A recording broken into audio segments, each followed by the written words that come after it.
How is it that some people know exactly how much they're going to have or at what age they can retire? The rule of 72 is a formula that shows you the importance of interest rates, basically how you can calculate how long it takes for your money to double. Knowing all of these numbers and calculations are how people are able to get rich with minimal effort and also be able to set realistic expectations on their wealth. And if you guys could do me a favor and hit that like button to help me out with the YouTube algorithm, and if you enjoy tips on personal finance, don't forget to subscribe to the channel. Okay, so the rule of 72 is if you take 72 and you divide it by the interest you earn in a period is going to equal how many periods it takes for your money to double. Now, this is assuming compounding interest, where the interest goes back into the investment to continue to grow. If you put $100 into an account and you always take the interest out that you earn, it's obviously going to stay at 100. And this is also factored by periods of time that it takes you to earn the interest. So if it takes you 1 year to earn that amount of interest, it's going to equal that many years for your money to double. And this is where terms like APY and APR come in. APY stands for your annual percentage yield. That means if you have $100 in an account earning 10% interest, they guarantee that you will have $10 in that account at the end of the year.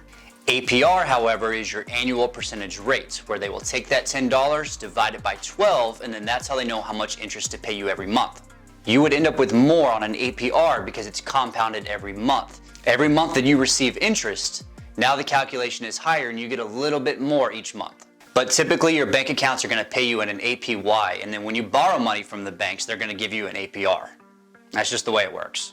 Currently, the national average on savings accounts are 0.06. which is due to the Fed dropping interest rates from the current economic shutdown. Okay, so using that, 72 divided by 0.06 equals 1,200. It takes you 1 year to earn that 0.06, so that means 1,200 years for your money to double. If you put $100 in that savings account at 0.06, it would take you 1,200 years for it to turn into $200. 1,200? What the? And that doesn't even factor in inflation, which is an average of 3% a year. In short, is when your money loses its buying power. So if it lost 3%, even though it's still $100, it has the buying power of $97 from the previous year. This is where the term cash is trash comes from. This is why putting your money in a bank account is not going to make you rich. Any dollars above 1 year's worth of expenses in an emergency fund needs to go into investments. Let's assume that you got a modest return on your investments of 5%.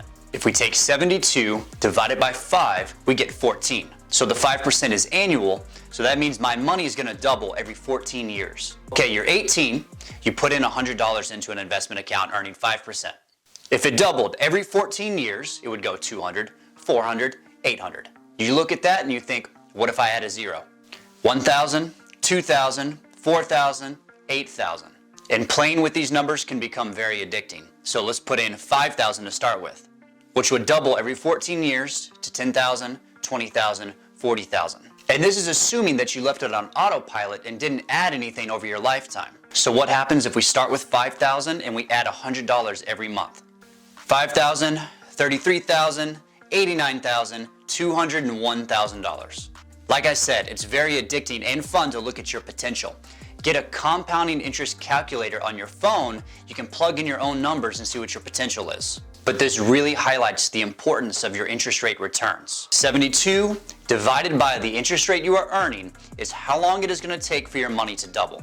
Thank you guys for checking out the video. As always, if you enjoy tips on personal finance, please subscribe to the channel and I will see you next time.